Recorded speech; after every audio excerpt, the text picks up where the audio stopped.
Good evening, listener. Thanks for joining us. But a word of warning. If you're looking for fairy tales and bedtime stories, you've come to the wrong place.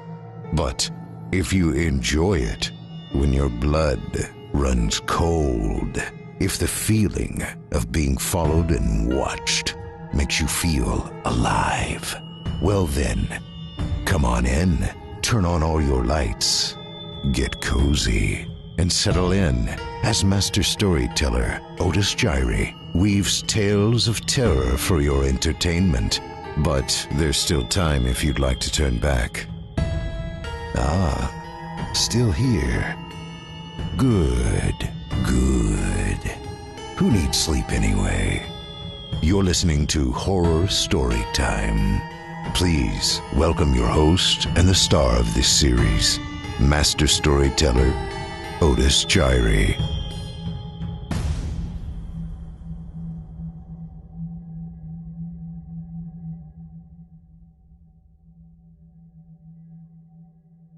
The Lurking Fear by H.P. Lovecraft. Chapter 1. The Shadow on the Chimney.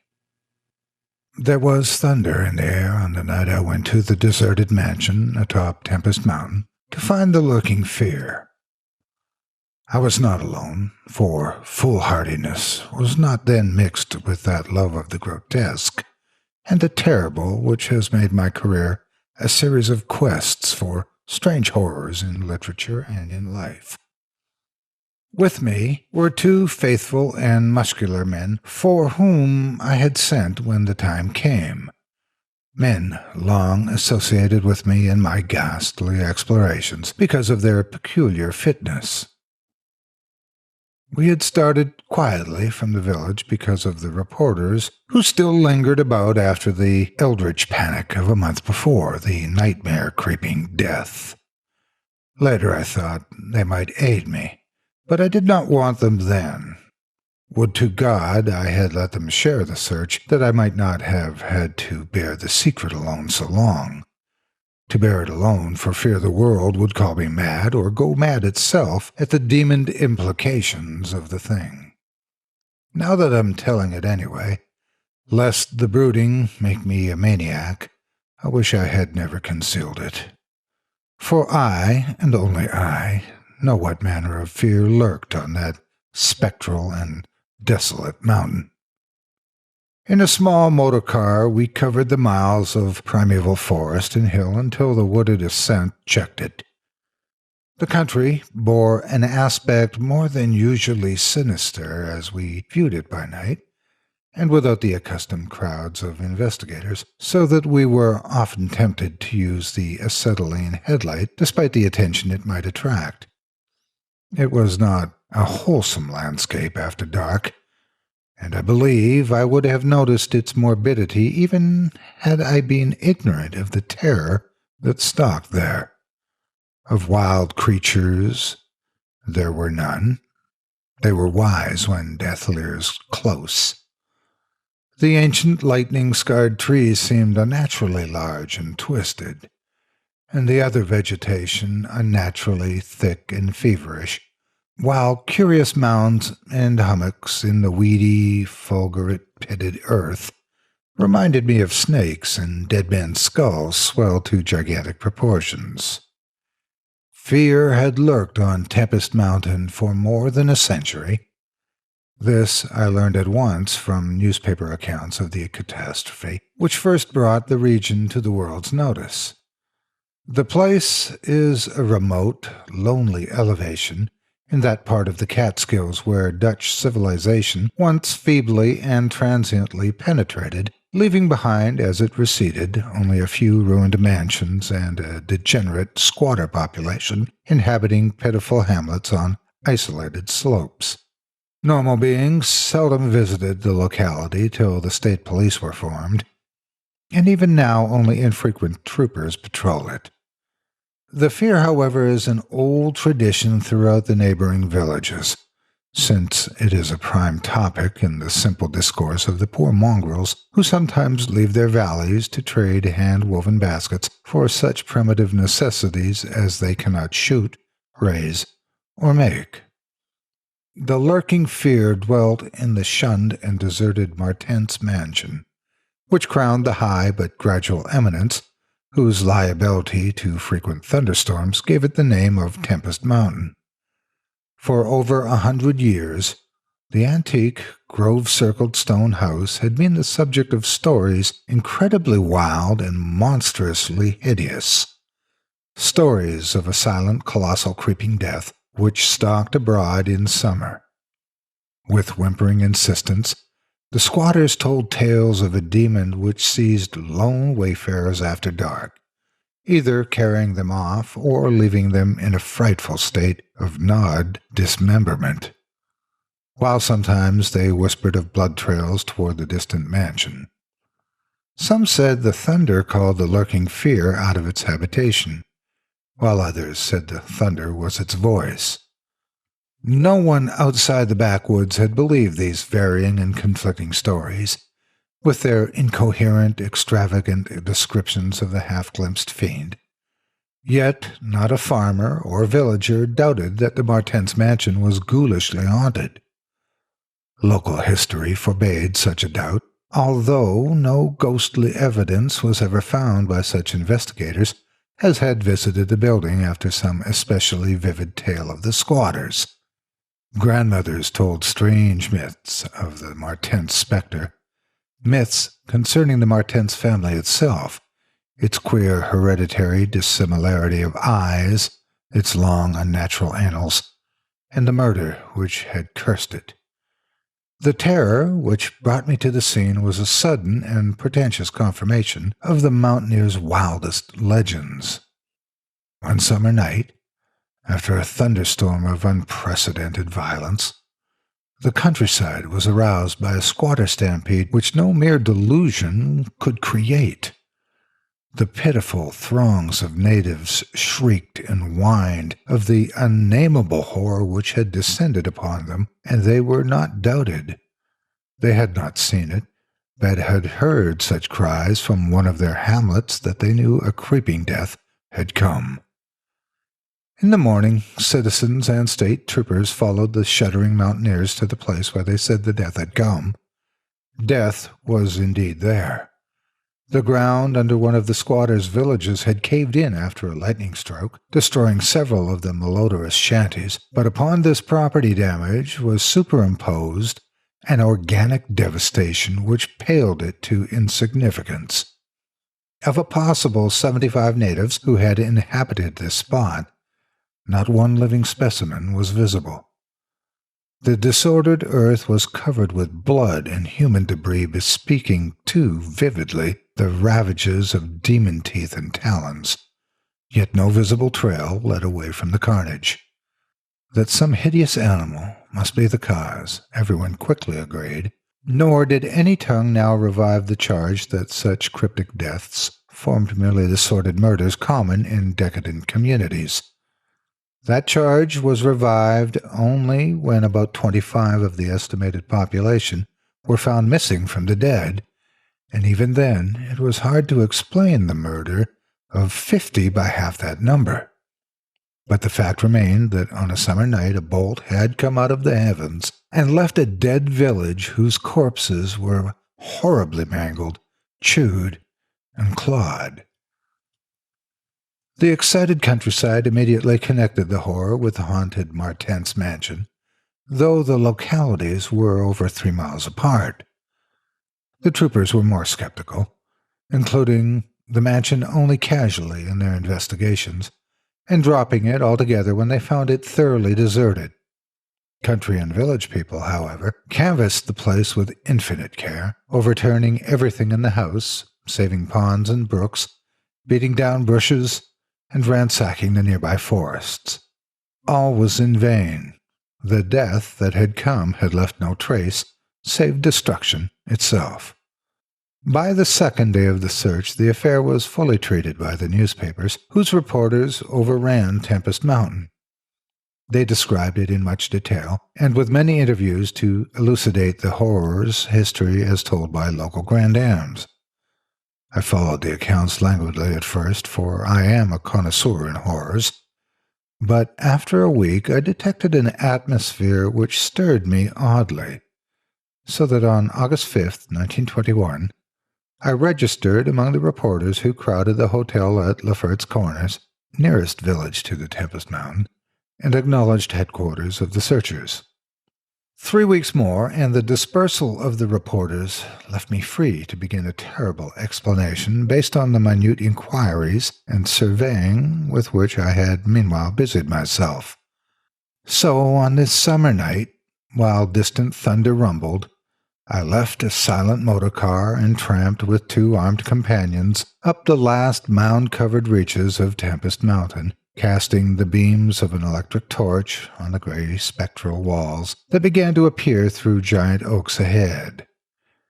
In this morbid night's solitude and feeble shifting illumination, the vast box-like pile displayed obscure hints of terror which day could not uncover. Yet I did not hesitate, since I had come with fierce resolution to test an idea. I believed that the thunder called the death demon out of some fearsome secret place, and be that demon solid entity or vaporous pestilence, I meant to see it. I had thoroughly searched the ruin before, hence knew my plan well, choosing as my seat of my vigil the old room of Jan Martens, whose murder loomed so great in the rural legends. I felt subtly that the apartment of this ancient victim was best for my purposes.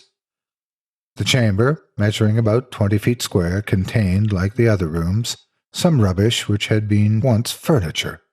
It lay on the 2nd story, on the southeast corner of the house, and had an immense east window and narrow south window, both devoid of panes or shutters.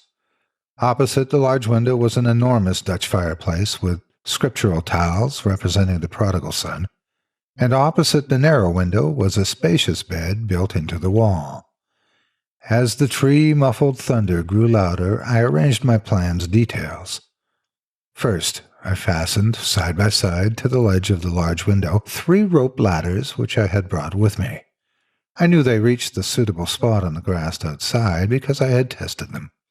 Then, the 3 of us dragged from another room a wide 4-poster bedstead, crowding it laterally against the window.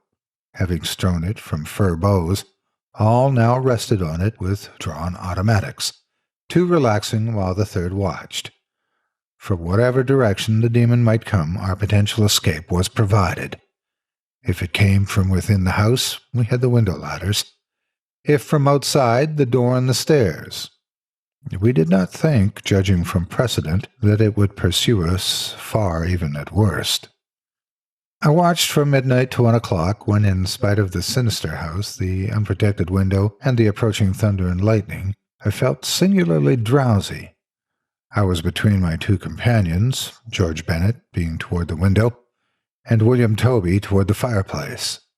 Bennet was asleep, having apparently felt the same anomalous drowsiness which affected me. So I designated Toby for the next watch, although even he was nodding. It was curious how intently I had been watching that fireplace. The increasing thunder must have affected my dreams, for in the brief time I slept, there came to me apocalyptic visions.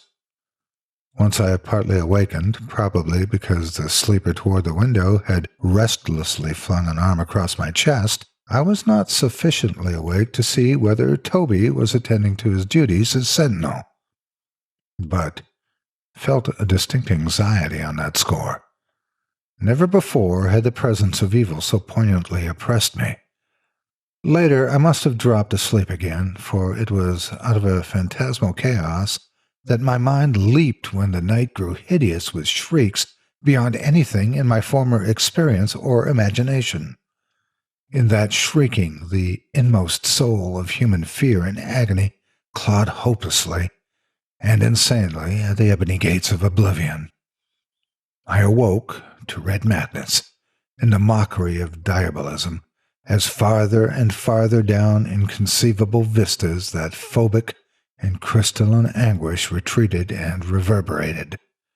There was no light, but I knew from the empty space at my right that Toby was gone. God alone knew whither. Across my chest still lay the heavy arm of the sleeper at my left.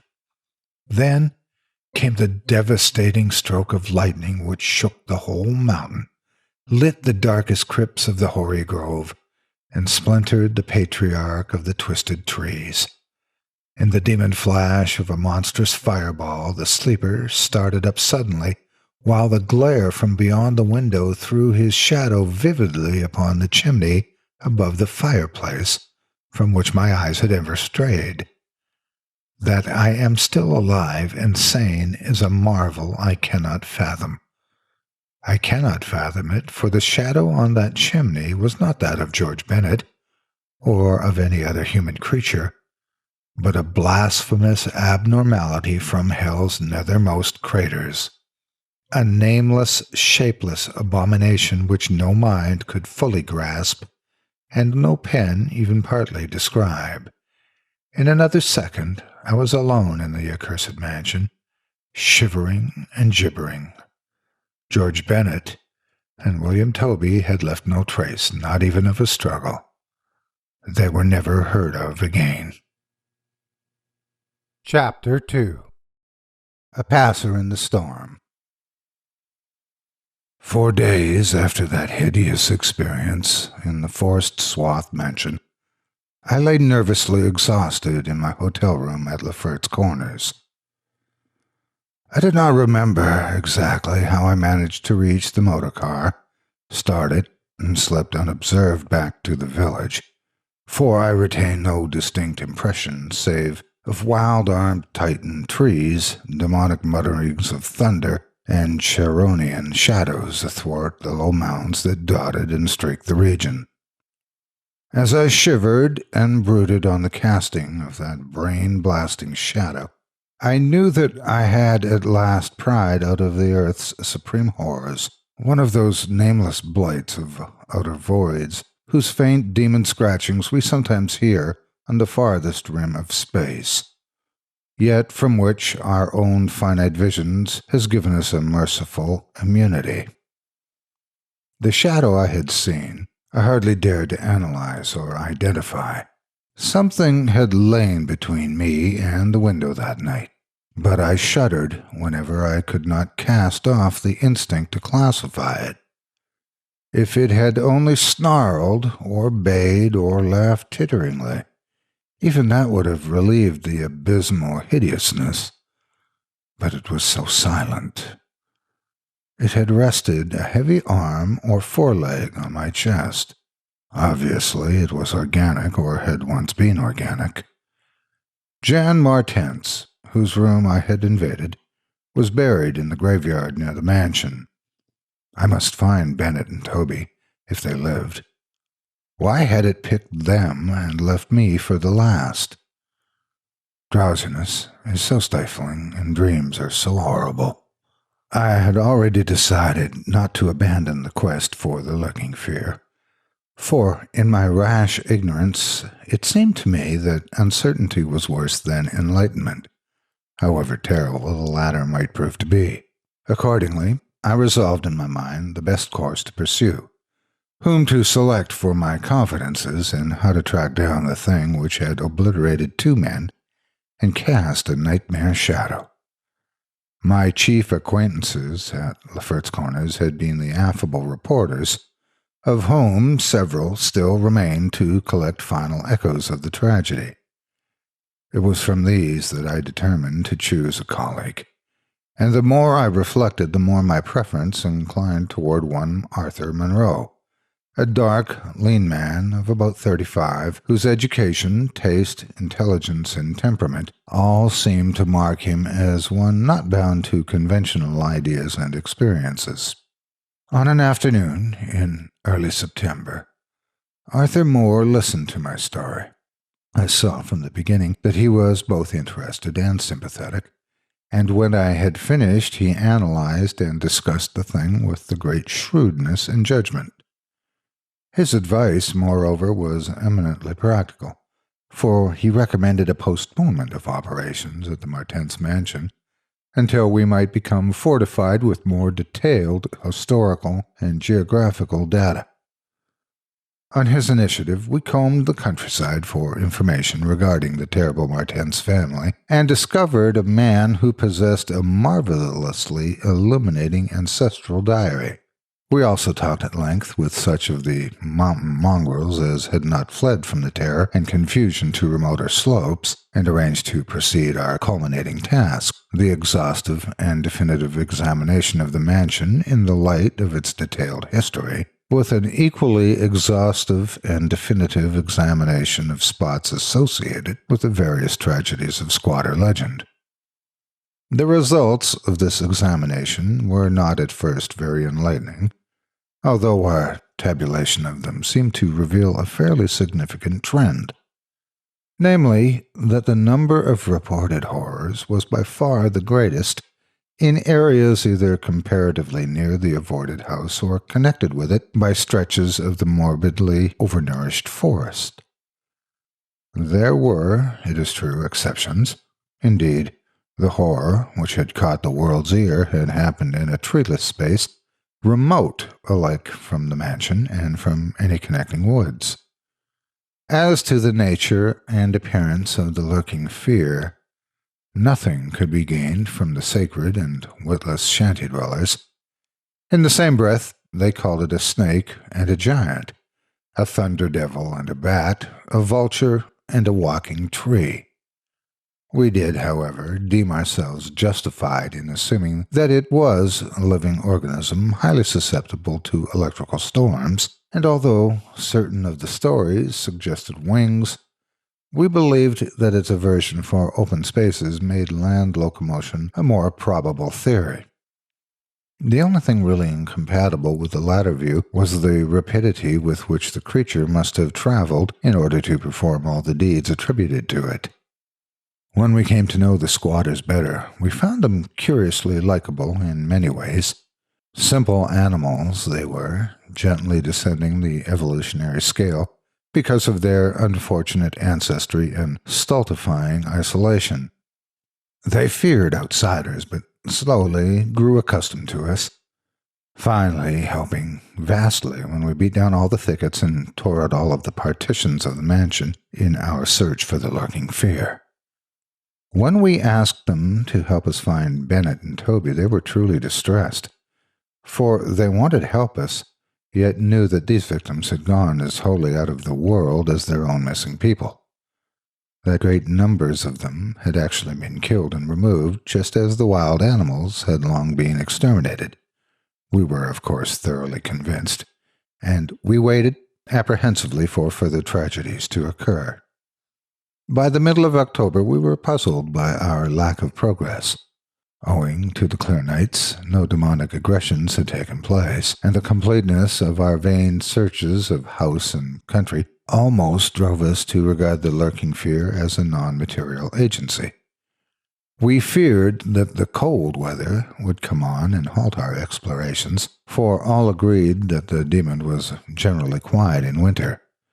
Thus, there was a kind of haste and desperation in our last daylight canvass of the horror-visited hamlet, a hamlet now deserted because of the squatter's fears.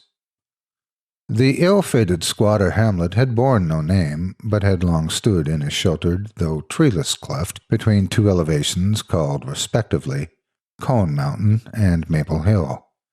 It was closer to Maple Hill than Clone Mountain, some of the crude abodes indeed being dugouts in the side of the former eminence. Geographically, it lay about 2 miles northwest of the base of Tempest Mountain, and 3 miles from the oak-girt mansion. Of the distance between the hamlet and the mansion, fully 2 miles and a quarter on the hamlet side was entirely open country, the plain being of fairly level character save for some of the low snake-like mounds, and having as vegetation only grass and scattered weeds. Considering this topography, we had finally concluded that the demon must have come by way of Cone Mountain, a wooded southern prolongation of which ran to within a short distance of the westernmost spur of Tempest Mountain. The upheaval of ground we traced conclusively to a landslide from Maple Hill, a tall, lone splintered tree on whose side had been the striking point of the thunderbolt which summoned the fiend. As for the 20th time or more, Arthur Monroe and I minutely went over every inch of the violated village. We were filled with a certain discouragement, coupled with vague and novel fears. It was acutely uncanny, even when frightful and uncanny things were common, to encounter so blankly clueless a scene after such overwhelming occurrences. And we moved about beneath the leaden, darkening sky with that tragic, directionless zeal which results from a combined sense of futility and necessity of action. Our care was gravely minute. Every cottage was again entered, every hillside dug out again searched for bodies, every thorny foot of adjacent slope again scanned for dens and caves, but all without result. And yet, as I have said, vague new fears hovered menacingly over us, as if giant bat-winged griffins squatted invisibly on the mountain-tops and leered with Abaddon eyes that had looked on transcosmic gulfs. As the afternoon advanced, it became increasingly difficult to see, and we heard the rumble of a thunderstorm gathering over Tempest Mountain. This sound in such a locality naturally stirred us, though less than it would have done at night. As it was, we hoped desperately that the storm would last until well after dark, and, with that hope, turned from our aimless hillside searching toward the nearest inhabited hamlet to gather a body of squatters as helpers in the investigation. Timid as they were, a few of the younger men were sufficiently inspired by our protective leadership to promise such help. We had hardly more than turned, however, when there descended such a blinding sheet of torrential rain that shelter became imperative. The extreme, almost nocturnal darkness of the sky caused us to stumble sadly, but guided by the frequent flashes of lightning and by our minute knowledge of the hamlet, we soon reached the least porous cabin of the lot, an heterogeneous combination of logs and boards, whose still existing door and single tiny window both faced Maple Hill. Barring the door after us against the fury of the wind and rain, we put in place the crude window shutter which our frequent searches taught us where to find. It was dismal, sitting there on rickety boxes in the pitchy darkness, but we smoked pipes and occasionally flashed our pocket lamps about. Now and then we could see the lightning through the cracks in the wall. The afternoon was so incredibly dark that each flash was extremely vivid. The stormy vigil reminded me shudderingly of my ghastly night on Tempest Mountain. My mind turned to that odd question which kept recurring ever since the nightmare thing had happened, and again I wondered why the demon, approaching the three watchers either from the window or the interior, had begun with the man on each side and left the middleman till the last, when the Titan fireball had scared it away. Why had it not taken its victims in natural order, with myself second, from whichever direction it had approached?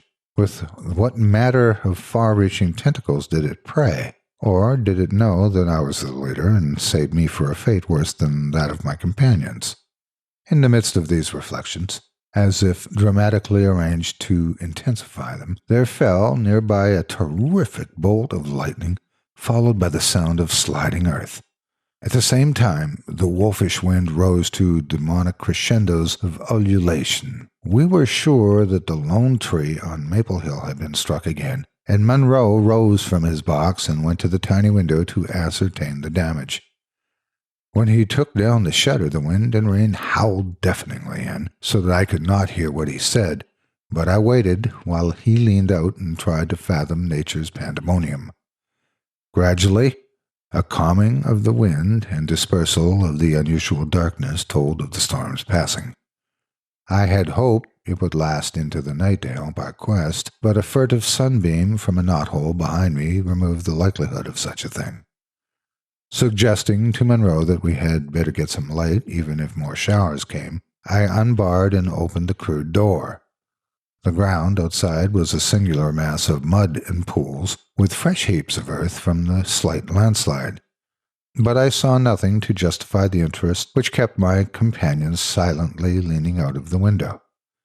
Crossing to where he leaned, I touched his shoulder, but he did not move.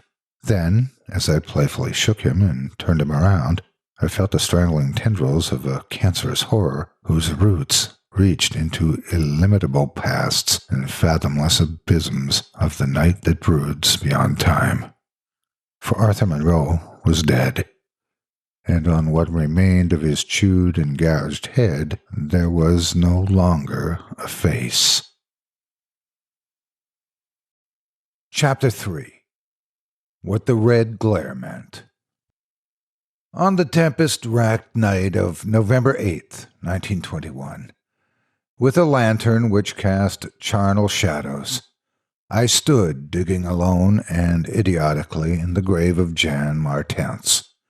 I had begun to dig in the afternoon because a thunderstorm was brewing, and now that it was dark and the storm had burst above the maniacally thick foliage, I was glad.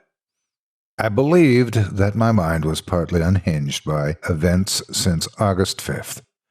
The demon shadow in the mansion, the general strain and disappointment, and the thing that occurred at the hamlet in an October storm. After that thing had dug a grave for those whose death I could not understand. I knew that others could not understand either, so let them think Arthur Monroe had wandered away. They searched, but found nothing. The squatters might have understood, but I dared not frighten them more. I myself seemed strangely callous. That shock at the mansion had done something to my brain, and I could think only of the quest for a horror now grown to cataclysmic stature in my imagination. A quest which the fate of Arthur Monroe made me vow to keep silent and solitary. The scene of my excavations would alone have been enough to unnerve any ordinary man. Baleful primal trees of unholy size, age, and grotesqueness leered above me like the pillars of some hellish Druidic temple, muffling the thunder, hushing the clawing wind, and admitting but little rain. Beyond the scarred trunks in the background, illuminated by faint flashes of filtered lightning, rose the damp, ivied stones of the deserted mansion, while somewhat nearer was the abandoned Dutch garden, whose walks and beds were polluted by a white fungus fodid, overnourished vegetation that never saw full daylight. And nearest of all was the graveyard, where deformed trees tossed insane branches as their roots displaced unhallowed slabs and sucked venom from what lay below. Now and then, beneath the brown pall of leaves that rotted and festered in the antediluvian forest darkness, I could trace the sinister outlines of some of those low mounds which characterized the lightning-pierced region. History had led me to this archaic grave. History, indeed, was all I had after everything else ended in mocking Satanism. I now believed that the lurking fear was no material thing, but a wolf-fanged ghost that rode the midnight lightning. And I believed, because of the masses of local tradition I had unearthed in my search with Arthur Monroe, that the ghost was that of Jan Martens, who died in 1762. That is why I was digging idiotically in his grave. The Martens mansion was built in 1670 by Gerrit Martens, a wealthy New Amsterdam merchant who disliked the changing order under British rule and had constructed this magnificent domicile on a remote woodland summit whose untrodden solitude and unusual scenery pleased him. The only substantial disappointment encountered in this site was that which concerned the prevalence of violent thunderstorms in summer. When selecting the hill and building the mansion, Mynheer Martens had laid these frequent natural outbursts to some peculiarity of the year. but in time he perceived that the locality was especially liable to such phenomenon.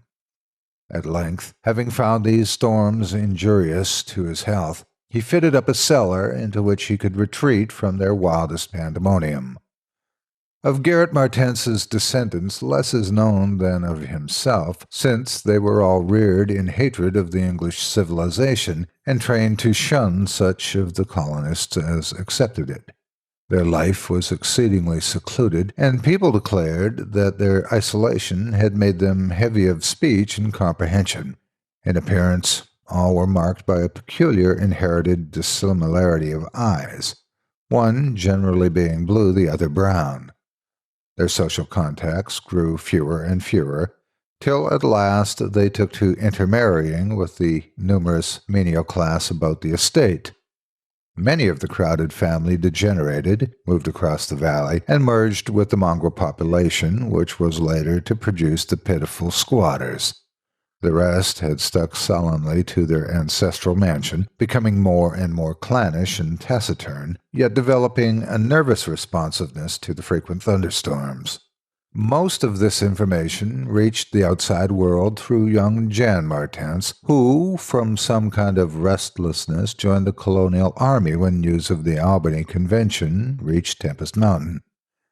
He was the first of Garrett's descendants to see much of the world, and when he returned in 1760 after 6 years of campaigning, he was hated as an outsider by his father, uncles, and brothers, in spite of his dissimilar Martense eyes. No longer could he share the peculiarities and prejudices of the Martenses, while the very mountain thunderstorms failed to intoxicate him as they had before. Instead, his surroundings depressed him, and he frequently wrote to a friend in Albany of plans to leave the paternal roof. In the spring of 1763, Jonathan Guilford, the Albany friend of Jan Martense, became worried by his correspondent's silence, especially in view of the conditions and quarrels at the Martense mansion. Determined to visit Jan in person, he went into the mountains on horseback. His diary states that he reached Tempest Mountain on September 20th, finding the mansion in great decrepitude. The sullen, odd-eyed Martenses, whose unclean animal aspect shocked him, told him, in broken gutturals, that Jan was dead. He had, they insisted, been struck by lightning the autumn before, and now lay buried behind the neglected sunken gardens. They showed the visitor the grave, barren and devoid of markers. Something in the Martense's manner gave Gifford a feeling of repulsion and suspicion, and a week later he returned with spade and mattock to explore the sepulchral spot. He found what he expected, a skull crushed cruelly as if by savage blows. So, returning to Albany, he openly charged the Martenses with the murder of their kinsman. Legal evidence was lacking, but the story spread rapidly around the countryside, and from that time the Martenses were ostracized by the world. No one would deal with them, and their distant manor was shunned as a accursed place. Somehow they managed to live on independently by the products of their estate, for occasional lights glimpsed from faraway hills attested to their continued presence. These lights were seen as late as 1810, but toward the last they became very infrequent. Meanwhile, there grew up about the mansion and the mountain a body of diabolic legendry.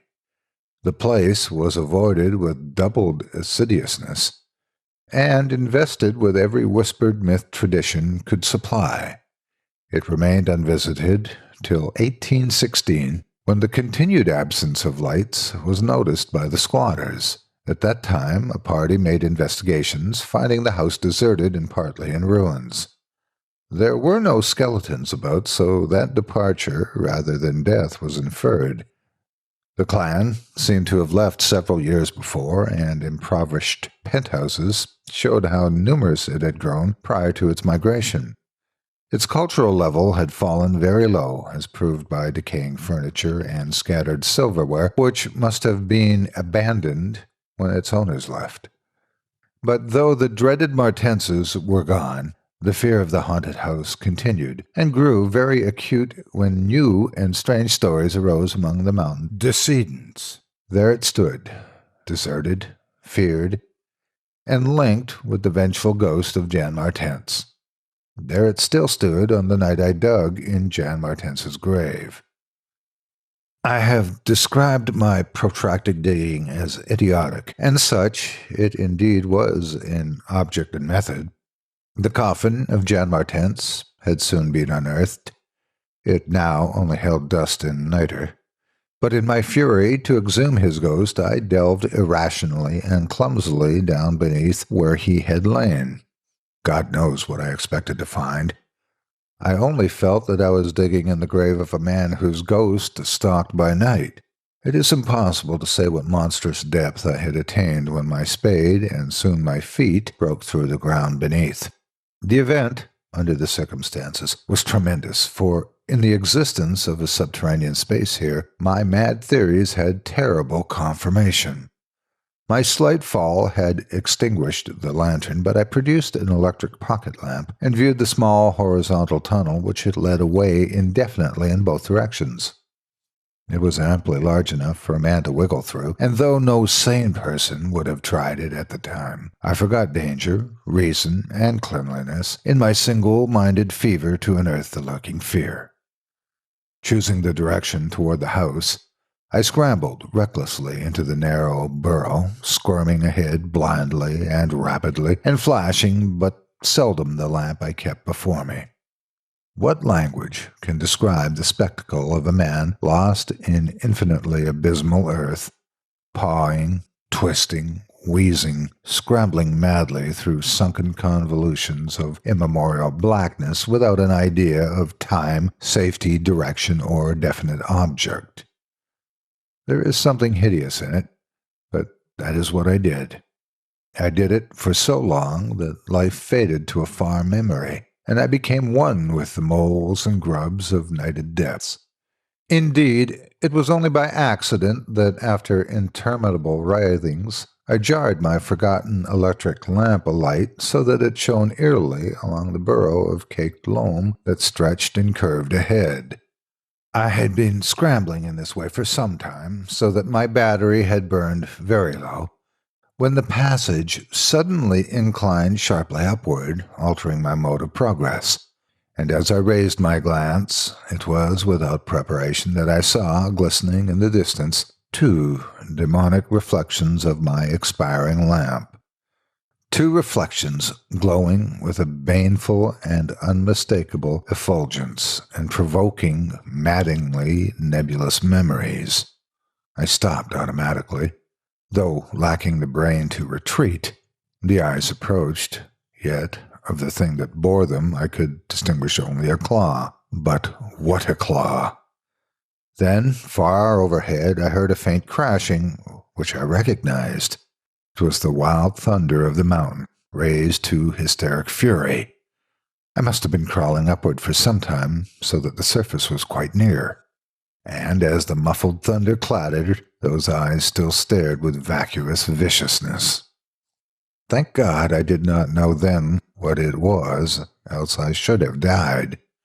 But I was saved by the very thunder that had summoned it, for, after a hideous wait, there burst from the unseen outside sky one of those frequent mountainward bolts whose aftermath I had noticed here and there as gnashes of disturbed earth and fulgurates of various sizes. With cyclopean rage it tore through the soil above that damnable pit, blinding and deafening me, yet not wholly reducing me to a coma. In the chaos of sliding, shifting earth, I clawed and floundered helplessly until the rain on my head steadied me, and I saw that I had come to the surface in a familiar spot, a steep, unforested place on the southwest slope of the mountain. Recurrent sheet lightnings illumined the tumbled ground and the remains of the curious low hummock, which had stretched down from the wooded higher slope. But there was nothing in the chaos to show my place of egress from the lethal catacomb. My brain was as great a chaos as the earth, and as a distant red glare burst on the landscape from the south, I hardly realized the horror I had been through. But when 2 days later the squatters told me what the red glare meant, I felt more horror than that which the mold burrow and the claw and eyes had given. More horror because of the overwhelming implications. In a hamlet 20 miles away, an orgy of fear had followed the bolt which brought me above ground, and a nameless thing had dropped from an overhanging tree into a weak-roofed cabin. It had done a deed, but the squatters had fired the cabin in frenzy before it could escape. It had been doing that deed at that very moment the earth caved in on the thing with a claw and eyes. Chapter 4. The Horror in the Eyes. There can be nothing normal in the mind of one who, knowing what I knew of the horrors of Tempest Mountain, would seek alone for the fear that lurked there. That at least 2 of the fear's embodiments were destroyed formed but a slight guarantee of mental and physical safety in this acheron of multiform diabolism. Yet I continued my quest with even greater zeal as events and revelations became more monstrous. When, 2 days after my frightful crawl through that crypt of the eyes and claw, I learned that a thing had malignantly hovered 20 miles away at the same instant the eyes were glaring at me, I experienced virtual convulsions of fright. But that fright was so mixed with wonder and alluring grotesqueness that it was almost a pleasant sensation. Sometimes in the throes of a nightmare, when unseen powers whirl one over the roofs of strange dead cities toward the grinning chasm of Nis, it is a relief and even a delight to shriek wildly and throw oneself voluntarily along the hideous vortex of dream doom into whatever bottomless gulf you may yawn. And so it was with the waking nightmare of Tempest Mountain. The discovery that 2 monsters had haunted the spot gave me ultimately a mad craving to plunge into the very earth of the accursed region and with bare hands dig out the death that leered from every inch of the poisonous soul. As soon as possible, I visited the grave of Jan Martens and dug vainly where I had dug before. Some extensive cave-in had obliterated all trace of the underground passage, while the rain had washed so much earth back into the excavation that I could not tell how deeply I had dug the other day. I likewise made a difficult trip to the distant hamlet where the death creature had been burnt, and was little repaid for my trouble. In the ashes of the fateful cabin I found several bones, but apparently none of the monsters. The squatters said the thing had had only 1 victim, but in this I judged them inaccurate, since beside the complete skull of a human being, there was another bony fragment which seemed certainly to have belonged to a human skull at some time. Though the rapid drop of the monster had been seen, no one could say just what the creature was like. Those who had glimpsed it simply called it a devil. Examining the great tree where it had lurked, I could discern no distinctive marks. I tried to find some trail into the black forest, but on this occasion could not stand the sight of those morbidly large boles, or of those vast serpent-like roots that twisted so malevolently before they sank into the earth. My next step was to re-examine with microscopic care the deserted hamlet where death had come most abundantly, and where Arthur Monroe had seen something he never lived to describe. Though my vain previous searches had been exceedingly minute, I now had new data to test, for my horrible grave crawl convinced me that at least one of the phases of the monstrosity had been an underground creature. This time, on the 14th of November, my quest concerned itself mostly with the slopes of Cone Mountain and Maple Hill, where they overlooked the unfortunate hamlet, and I gave particular attention to the loose earth of the landslide region on the latter eminence. The afternoon of my search brought nothing to light, and dusk came as I stood on Maple Hill, looking down at the hamlet and across the valley to Tempest Mountain. There had been a gorgeous sunset, and now the moon came up, nearly full, and shedding a silver flood over the plain. the distant mountainside, and the curious low mounds that rose here and there. It was a peaceful, Arcadian scene, but knowing what it hid, I hated it. I hated the mocking moon, the hypocritical plain, the festering mountain, and those sinister mounds. Everything seemed to me tainted with a loathsome contagion, and inspired by a noxious alliance with distorted hidden powers. Presently, as I gazed abstractly at the moonlit panorama, my eye became attracted by something singular in nature and arrangement of a certain topographical element. Without having any exact idea of geology, I had from the first been interested in the odd mounds and hummocks of the region.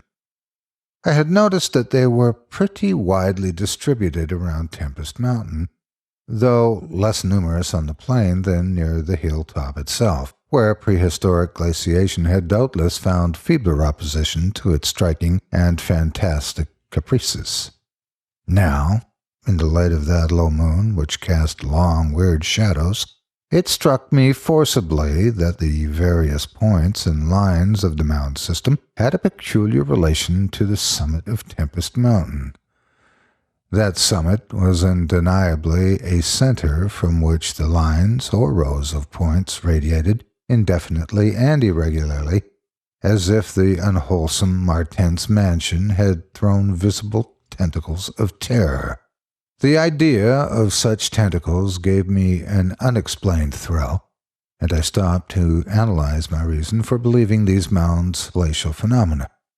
The more I analyzed, the less I believed, and against my newly opened mind there began to beat grotesque and horrible analogies based on superficial aspects and upon my experience beneath the earth.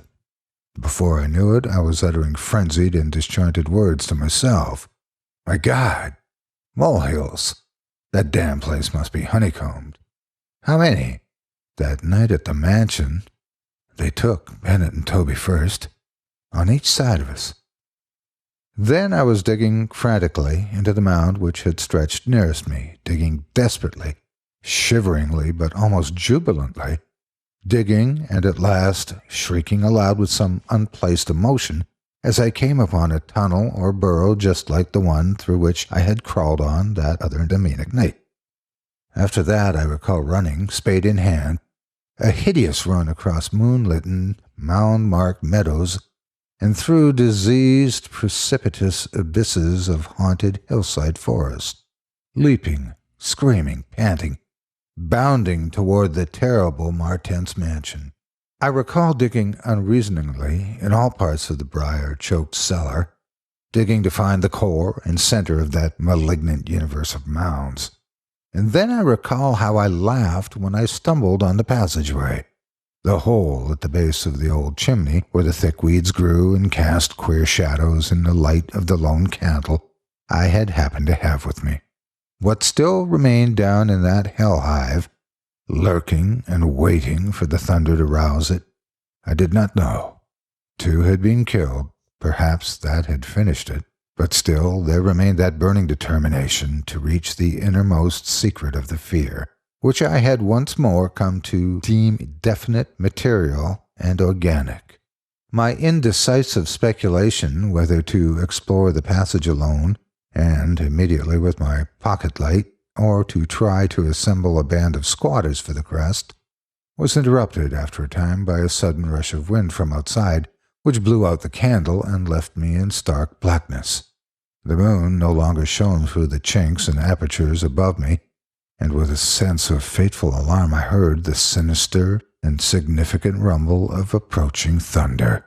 Confusion of associated ideas possessed my brain, leading me to grope back toward the farthest corner of the cellar. My eyes, however, never turned away from the horrible opening at the base of the chimney, and I began to get glimpses of the crumbling bricks and unhealthy weeds as faint glows of lightning penetrated the woods outside and illuminated the chinks in the upper wall. Every second, I was consumed with a mixture of fear and curiosity.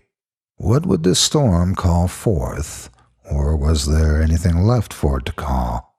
Guided by a lightning flash, I settled myself down behind a dense clump of vegetation, through which I could see the opening without being seen. If heaven is merciful, it will some day efface from my consciousness the sight that I saw and let me live my last years in peace. I cannot sleep at night now, and have to take opiates when it thunders.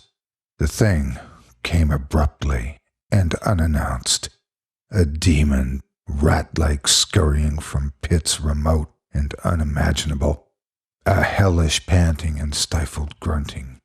And then from that opening beneath the chimney, a burst of multitudinous and leprous life, a loathsome night-spawned flood of organic corruption, more devastatingly hideous than the blackest conjurations of mortal madness and morbidity. Seething, stewing, surging, bubbling like serpent slime, it rolled up and out of that yawning hole, spreading like a septic contagion, and streaming from the cellar at every point of egress, streaming out to scatter through the accursed midnight forests, and strew fear, madness, and death. God knows how many there were. There must have been thousands. To see the stream of them in that faint, intermittent lightning was shocking. When they had thinned out enough to be glimpsed as separate organisms, I saw that they were dwarfed, deformed hairy devils or apes, monstrous and diabolical caricatures of the monkey tribe. They were so hideously silent. There was hardly a squeal when one of the last stragglers turned with the skill of long practice to make a meal in accustomed fashion on a weaker companion. Others snapped up what it left and ate with a slavering relish.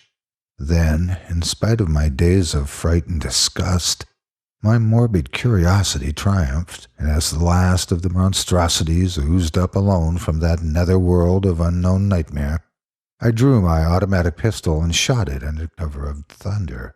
Shrieking, slithering torrential shadows of red, viscous madness, chasing one another through endless, ensanguined corridors of purple fulgurous sky, formless phantasms, and kaleidoscopic mutations of a ghoulish, remembered scene. Forests of monstrous, overnourished oaks, with serpent roots twisting and sucking unnameable juices from an earth verminous with millions of cannibal devils. Mound-like tentacles, groping from underneath nuclei of populous perversions, insane lightning over malignant ivied walls, and demon arcades choked with fungus vegetation. Heaven be thanked for the instinct which led me unconscious to places where men dwell, to the peaceful village that slept under the calm stars of clearing skies. I had recovered enough in a week to send Albany for a gang of men to blow up the Martens mansion and the entire top of Tempest Mountain with dynamite, stop up all the undiscoverable mound burrows, and destroy certain overnourished trees whose very existence seemed an insult to sanity. I could sleep a little after they had done this, but true rest will never come as long as I remember that nameless secret of that lurking fear. The thing will haunt me. For who can say the extermination is complete and that analogous phenomenon do not exist all over the world? Who can, with my knowledge, think of the earth's unknown caverns without a nightmare dread of future possibilities? I cannot see a well or a subway entrance without shuddering. Why cannot the doctors give me something to make me sleep or truly calm my brain when it thunders? What I saw in the glow of my flashlight after I shot the unspeakable, straggling object was so simple that almost a minute elapsed before I understood and went delirious. The object was nauseous, a filthy, whitish gorilla thing with sharp yellow fangs and matted fur. It was the ultimate product of mammalian degeneration, the frightful outcome of isolated spawning, multiplication, and cannibal nutrition above and below the ground, the embodiment of all the snarling chaos and grinning fear that lurked behind life. It looked at me as it died, and its eyes had the same odd quality that marked those other eyes which, had stared at me underground and excited, cloudy recollections. One eye was blue, the other brown. They were the dissimilar Martense eyes of the old legends, and I knew in one undulating cataclysm of voiceless horror what had become of that vanished family, the terrible and thunder-crazed house of Martense. Hi, Otis Gyrie here. Thanks for joining me around the digital campfire today. Your support means everything to me. I wanted to take a moment to ask you to support me and help me make storytelling my career by joining the Chilling Tales for Dark Nights members area. There are links in the video description below. If you love what I do, help me make this my full-time job by signing up for any membership of your choice. With your support, I can quit my day job and dedicate my day to putting out more twisted tales more regularly and take more of your requests. With a membership, not only do you get instant access to my archive of 200-plus audio stories in HD format, but you'll get them weeks or months before the public does. You'll also get access to the full archive of hundreds of fully produced Chilling Tales for Dark Nights tales, including several narrated by me, and advanced access there as well. In addition to that, you'll get exclusive members-only access to private monthly livestream events and direct access to me and the rest of the team via the Direct Connect and Production Lounge features, where you'll get the opportunity to let your voice be heard and get insider updates. Members will also get the opportunity to earn money by referring friends and family to us. So what are you waiting for? For as little as $6.66 a month with an annual membership, you can help our channels grow and help me make my dream come true. So, thanks again for listening. Please consider giving up a cup of Starbucks or that pack of energy drinks to help this old storyteller live his dream. Visit us today at http://www.chillingtalesfordarknights.com/tour for information and sign up.